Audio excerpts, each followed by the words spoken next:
Shalom, sahabat keluarga kerajaan Allah. Pada renungan pagi hari ini yang berjudul Iblis Jangan Beroleh Keuntungan. Dan firman Tuhan diambil di dalam 1 Petrus 5 ayat 8 yang berbunyi demikian. Sadarlah dan berjaga-jagalah, lawanmu si iblis berjalan keliling sama seperti singa yang mengaum-ngaum dan mencari orang yang dapat ditelannya. Alkitab dengan tegas mengatakan bahwa iblis adalah musuh kita, sehingga janganlah kita memberi kesempatan kepada iblis. Jadi, setiap kita harus sadar bahwa iblis adalah musuh kita. Seringkali kita tahu bahwa iblis adalah musuh kita, tapi kita tidak menyadari bahwa iblis memasukkan strategi-strategi atau program-program khusus ke dalam hidup manusia, sehingga tanpa disadari manusia telah memberikan kesempatan, membukakan celah bagi iblis, hingga iblis beroleh keuntungan. Rumah tangga kita goncang, masa muda kita goncang, perekonomian kita goncang, bahkan pekerjaan kita goncang.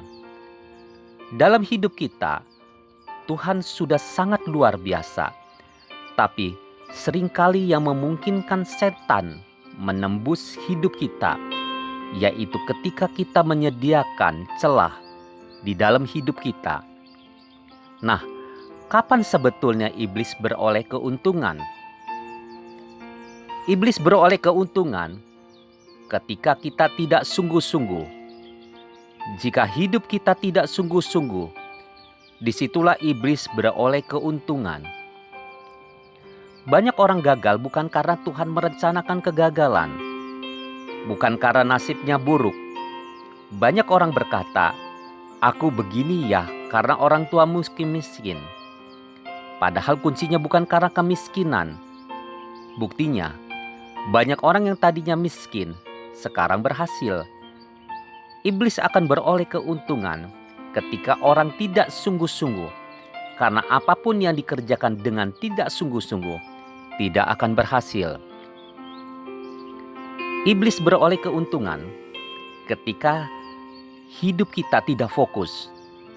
Persoalannya, banyak orang tidak punya visi sehingga tidak fokus hidupnya. Orang yang tidak fokus hidupnya senang ikut-ikutan. Jadi, ia tidak tahu untuk apa ia hidup. Tidak ada fokus yang jelas. Apa sebetulnya yang ingin ia raih di dalam hidupnya? Alkitab mengatakan bahwa orang seperti itu bimbang, mudah diombang-ambingkan, tidak punya prinsip di dalam hidupnya. Iblis beroleh keuntungan ketika hati kita tidak tulus. Ketika hati kita tidak tulus, iblis mudah mengambil keuntungan. Mengapa?